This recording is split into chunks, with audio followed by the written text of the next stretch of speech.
আজ আমি লাচ্ছি বানিয়ে দেখাবো। মাত্র 2টি উপকরণ দিয়ে লাচ্ছি বানাবো। টক দই আর নিয়েছি চিনি, বরফ কুচি আছে। তো সারাদিনের ক্লান্তি দূর করার জন্য এমন একটা লাচ্ছি কিন্তু সবার খুব প্রয়োজন ইফতারির টাইমে। তো আমি এই দইটা অবশ্যই বাসায় বানিয়েছি। এই দইটা অনেক সুন্দর হয়েছে মাশাআল্লাহ। আমি এভাবে কিন্তু দইটা বানিয়ে রাখি গ্লাসে। তো এই দইটা খেতেও অনেক স্বাদ। তো আমি টক দই ব্যবহার করতেছি, প্রায় 1 গ্লাস টক দই ব্যবহার করব। তো বলেই রাখি এই দইটা অনেক সুস্বাদু। তো আমি সবগুলো দইই দিয়ে দেব। আমি এখানে 3 গ্লাস লাচ্ছি বানাবো। 3 গ্লাস লাচ্ছির জন্য আমি পুরো দইটাই ব্যবহার করে নিলাম। আর নিব চিনি। এই যে চিনি ব্যবহার করব এখানে। বেশি চিনি দেব না, 1 চামচ আর আধা চামচ চিনি দিয়ে দিলাম, কেননা এখানে আমি বেশি চিনি ইউজ করব না। অত চিনি খাওয়া কিন্তু স্বাস্থ্যের জন্য ভালো না, তাই আমি বেশি চিনিটা ইউজ করব না। খুব অল্পই চিনি দিয়ে দিলাম, কিছু পানি অ্যাড করে নিলাম। তো এই লাচ্ছিটা কিন্তু খেতে অনেক স্বাদ হয় আর অনেক সুস্বাদু একটা লাচ্ছি আমি তৈরি করে আপনাদেরকে দেখাবো। এতটা মজাদার আর এতটা সুস্বাদু হয়, চাইলে আপনারা ট্রাই করে দেখতে পারেন। বেশি কোনো উপকরণ আমি ব্যবহার করতেছি না এখানে, কিন্তু খুব অল্প উপকরণ দিয়েই আমি লাচ্ছিটা তৈরি করতেছি।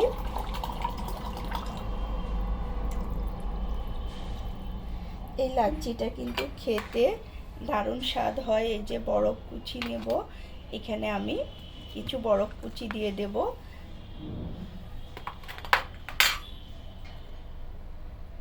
তো আমি এখানে এখন ব্লেন্ড করে নেব। এটা একটু ব্লেন্ড করে নিলেই কিন্তু খুব সুন্দর লাচ্ছি হয়ে যাবে।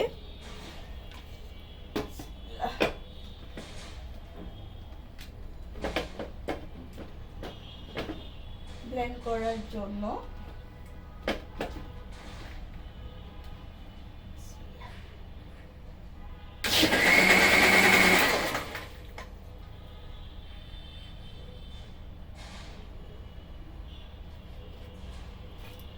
তা আমি এইভাবে কিছুটা ব্লেন্ড করে নিলেই দেখা যাবে লাচ্ছিটা একদম পারফেক্ট হয়ে গেছে। খুব সুন্দর একটা লাচ্ছি হবে, এতটাই মজাদার আর এতটাই সুস্বাদু হয় এই লাচ্ছিটা।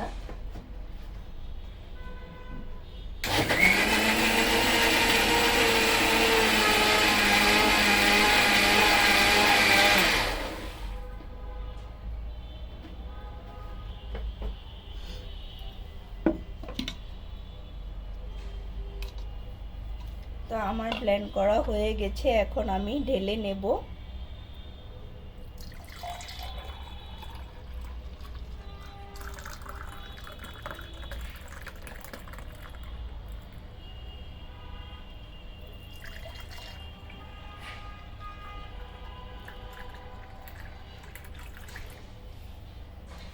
তো কতটা পারফেক্ট আর কতটা মজাদার আর কতটা সুস্বাদু হয় তা আপনারা দেখেই বুঝতে পারবেন যে এটা কতটা সুস্বাদু হয়ে থাকে।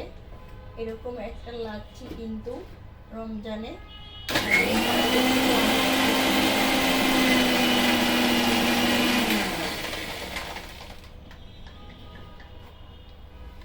সারাদিনের ক্লান্তি দূর করে দেয়।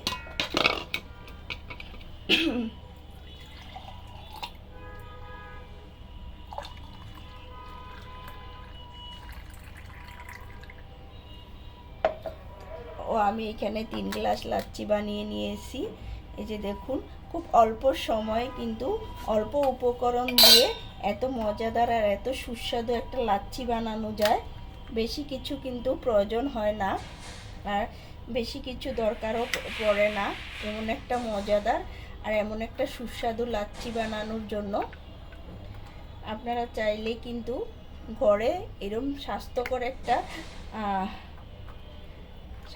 একটা লাচ্ছি বানিয়ে খাওয়া যায়, স্বাস্থ্যকর খাবার। কিন্তু বাসায় এরকম বানিয়ে খেলে কিন্তু সবারই ভালো লাগে। এটা কিন্তু ছোট বড় সবাই খুব পছন্দ করে, সবাই খুব ভালো। আর এখন কিন্তু গরমকালে এমন একটা লাচ্ছি হলেই কিন্তু খেতে দারুণ স্বাদ হয়, আর খেতে তো অনেক সুস্বাদু।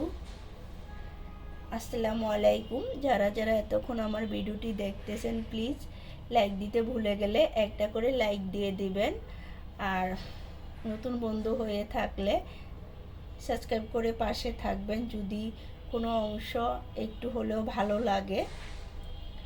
তো খুব অল্প উপকরণ দিয়ে খুব সহজে একটা মজাদার লাচ্ছি বানানো যায়, একদম পারফেক্ট। তো রমজানে কিন্তু এরকম এক গ্লাস শরবত লাচ্ছি হলেই সারাদিনের ক্লান্তিটা দূর করে। ঠান্ডা ঠান্ডা এক গ্লাস লাচ্ছি খেতে কিন্তু সবারই ভালো লাগে। আশা করি ভিডিওটা সবার ভালো লেগেছে। সবাই ভালো থাকবেন, সুস্থ থাকবেন। সবাইকে অসংখ্য অসংখ্য ধন্যবাদ এতক্ষণ আমার সাথে থাকার জন্য।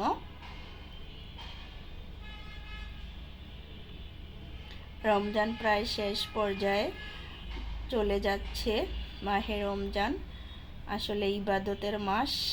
এই মাস আমরা জানি না আগামীতে পাবো কি না, কতটা পাবো তাও জানি না। তবে সবার জন্য দোয়া করি এই মাসে যেন সবাই গুনাহ মাফ করে আল্লাহ তাআলা। আমরা জেনে বুঝে না জেনে কত পাপ করে থাকি।